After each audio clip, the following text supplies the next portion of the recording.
large loop is great for working on the head also. And there's two different ways that we work on the head with this loop. We use stationary positions, and we use stationary positions to control intensity, and then we also use distance to control intensity. I'm going to show you both. The stationary positions that I use are basically around the head. Jim, I want you to hold this for me right here, kind of level with your nose and level with your ears. Okay? Now, when I turn this up, Jim, you're going to feel the magnetic field go into your body. Now, because we're working around the head, we have to go a little slower than we would on the feet or the hands or the torso. The head's a little more sensitive, so I'm turning this up very slow. You can see I'm just very inching it, and I'm waiting for him to give me some sort of reaction. So there he is, good. It didn't take much for him to feel that. It went through his head, and he's holding it there for about 3 minutes or so, okay? Now, once he's in this position, I want him to change the angle of the field, okay? So Jim, if you drop this hand down and this hand up, it probably feels a little bit different on your head, right? Okay, and let's go the other way, okay? So where it feels uncomfortable in their head is where there may be some energy blockages or inflammation or something that's going on that shouldn't be there. So we want them to move this around just a little bit on their head from side to side. The next angle is basically straight at this. Now, some people have very sensitive teeth, so I want to go all the way in and have these kind of back by the ear, okay? And you want to think of the field just going through your face now, okay? Now, if it's too sensitive for people, then you don't have to use this angle. But some people with like TMJ issues, they really like how this feels on their jaw. So here comes the energy, and that's good. He nodded at me, it didn't take much, and he's feeling that. Are you feeling that in a much different place, Jim?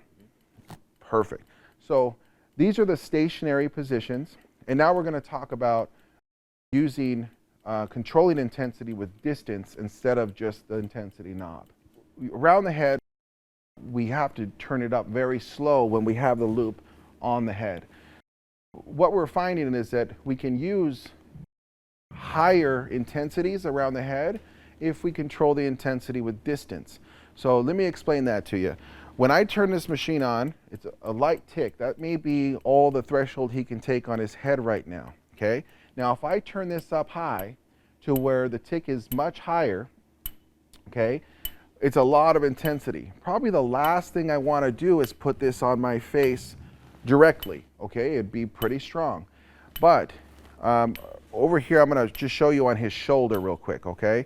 So over here on his shoulder, if I get this toward his shoulder, you'll actually start to see his shoulder jump. There it is jumping, okay? Now, if I come back 1 inch, it stops. Okay, so this little inch here, there's intensity differences. So when I'm around the head, what I want the patient to do is I want them to grab this like they're looking through a window, and what I want you to do, Jim, is I want you to bring that towards your face to where you feel it going through your sinuses, your eyes, and it'll get to a spot that's too strong, and it'll get to a spot where you don't feel anything. And I want you to take that loop and move it to where it's comfortable for you. Did you find a nice comfortable spot? And it's not painful, right? Okay, but if you were to put that right on your face, it'd probably be uncomfortable, right? So you have to teach the patient how to do this. And the first time they do it, a lot of times I'll hang on to their hand as they come close, because what happens a lot of times is they'll just go straight to their face and it'll kind of hit their face and they don't like it, and it's a little uncomfortable. But by using high intensity with low frequencies going into the head, and then using low intensity with high frequencies into the head, we can get a lot of good results, okay? Because we're getting both ends of the spectrum of the amount of intensity and the amount of frequency going into the head.